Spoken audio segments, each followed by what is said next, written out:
What if the women we overlook are the ones who actually got it right? Our culture calls humility weakness, but every great story calls it strength. From Little Women to Gone with the Wind, the women we ignore may be the wisest of all. Hi, I'm Tracy, and today I want to take a few minutes and look at some of the overlooked heroines from classic literature. And we've got to start with Beth March from Little Women. A little while back, I did an episode talking about 3 of the 4 March sisters. We talked about Meg, Amy, and Jo, and how they all had different approaches to ambition. And I heard from a lot of you like, hey, where's Beth? Where's Beth? And I think you're right. We shouldn't have overlooked Beth. So everyone talks about Jo's ambition and Amy's social climbing and Meg's grace. But the real heart of the story isn't any of them. The real heart is Beth. So Beth comes down with scarlet fever and she contracts it while she's out serving some poor neighbors. You all haven't been to see the Hummels. We should go. Oh, Bethy, we barely have enough to feed ourselves. But even as Beth weakens and dies, how she reacts to suffering shapes every other character. I've had a very long time to think about this, and I'm not afraid.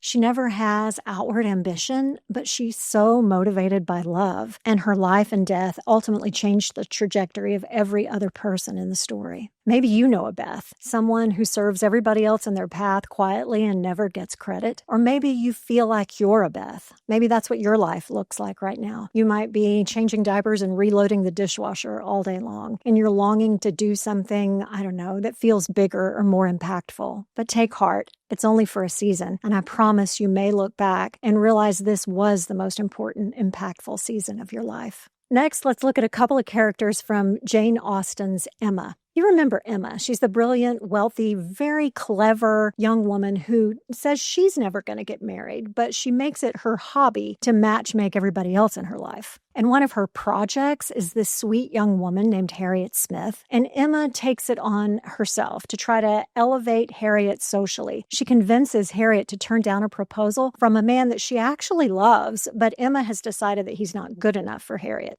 Mr. Robert Martin has offered me his hand. I have accepted him. Ultimately, though, Harriet's persistent humility ends up winning the day, and it kind of exposes Emma for her pride and conceit. Harriet ultimately represents like virtue without vanity. And then there's another interesting character from Emma. It's Jane Fairfax. She's more Emma's social equal, but she's really turns out to be morally superior. She's actually everything that Emma pretends to be. She is certainly accomplished. Perhaps the accomplished young woman you wish to be thought yourself.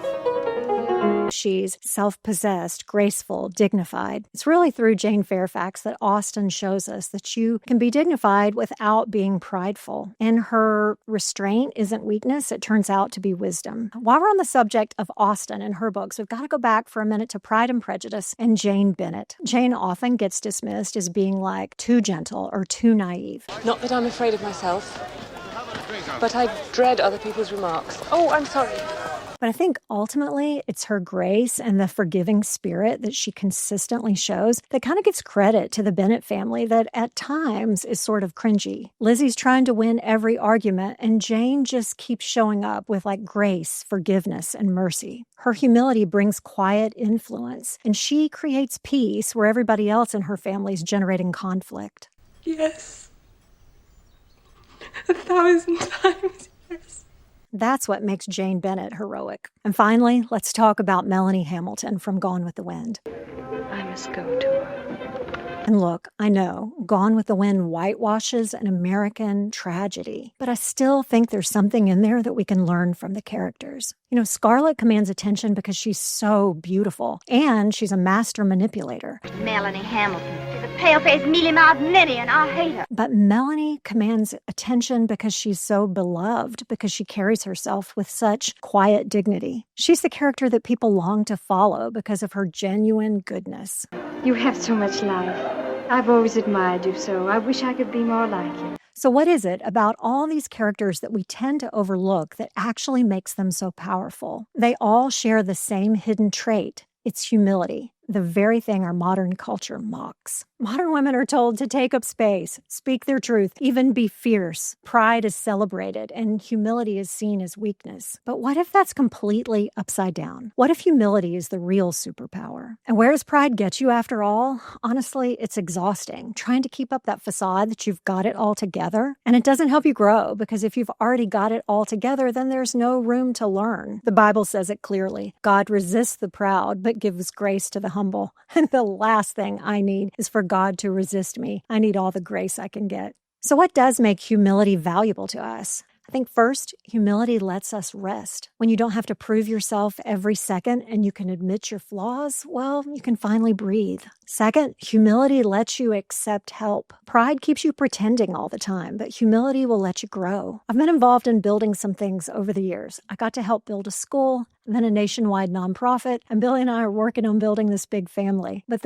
one of the most important things I've learned is that you've got to ask for help. If you can't admit you need help, you'll never build anything bigger than yourself. Never build anything that outlasts you. Most importantly, humility helps you keep in touch with reality. I have a friend who used to say reality is an acquired taste because it's difficult sometimes, right, to admit where you really are. Pride likes to live in fantasy, and humility lives in reality, and sometimes that's uncomfortable. And I've used this example before, but it's like if you're trying to get somewhere and you don't know where you really are, like if you're trying to get to New York and you think you're in Seattle, but you're really in Texas, well, you're not going to be able to make a straight path. Humility will help you get where you're really trying to go. But look, before we go any further, I want to be really clear what I'm not saying humility is. Humility is not minimizing your strengths. God gave you strengths and talents and opportunities, but they're not supposed to be all about you. They're supposed to be used for serving other people. And humility is definitely not negative self-talk. Capture those thoughts in your mind when you hear yourself saying, I'm so ugly, or I'm worthless, or I'm an idiot, I can't believe I did this again. That not only will keep you from getting where you want to go, it's literally bad for your health. Replace those thoughts with gratitude and truth. And most importantly, humility is not letting yourself be mistreated or run over. If you're being hurt or abused, get help and get away. Real humility protects others. It doesn't tolerate harm. So how do you get there? I think real humility begins with seeing yourself and seeing God in the right light. It's not self-loathing, it's perspective. It's understanding that there is a God and you're not him. Pride tells you to think, I'm my own authority, and humility reminds you that there's someone greater than you. Humility trusts God more than yourself. Sometimes humility means having patience instead of trying to run ahead and take everything into your own hands. It's trusting God's timing more than your own understanding. And humility looks outward, not inward. It redirects your gaze from thinking constantly about yourself to thinking about others. And it doesn't deny your gifts, but allows you to use them to serve and help other people. Ultimately, Jesus is the pattern. Every definition of humility that makes any sense ultimately comes back to Christ. He had all authority, but he chose the cross, not for weakness, but because he loved us. And crucially, humility leads to peace and honor. Pride demands recognition, but peace allows rest. There's a great verse that says, whoever exalts himself will be humbled, but those who humble themselves will ultimately be exalted. So, back to our overlooked heroines. What do they all have in common? I think it's that they're operating out of humility instead of trying to promote themselves, and they become like a true heroine in the story. In fact, they're kind of like a foil for the ones we typically think of as the heroine in the story. When we think of these stories, we tend to think of Jo March and Lizzie Bennet and Scarlett O'Hara and Emma Woodhouse, and they're amazing characters, but it's not their pride that gets them where they want to be. Ultimately, they kind of learn through these overlooked heroines to put their pride aside, and once they do that, they actually achieve their goals. They get what they really want. Ultimately, it's humility that allows them to grow and heal and love. The world may tell you to disregard humility and to see it as weakness, but ultimately it's the quiet strength that changes everything. So which of these women do you relate to the most? Tell me in the comments. I'd love to hear your story. And if you want more faith-based takes on culture and character, be sure to like and subscribe. I'm Tracy.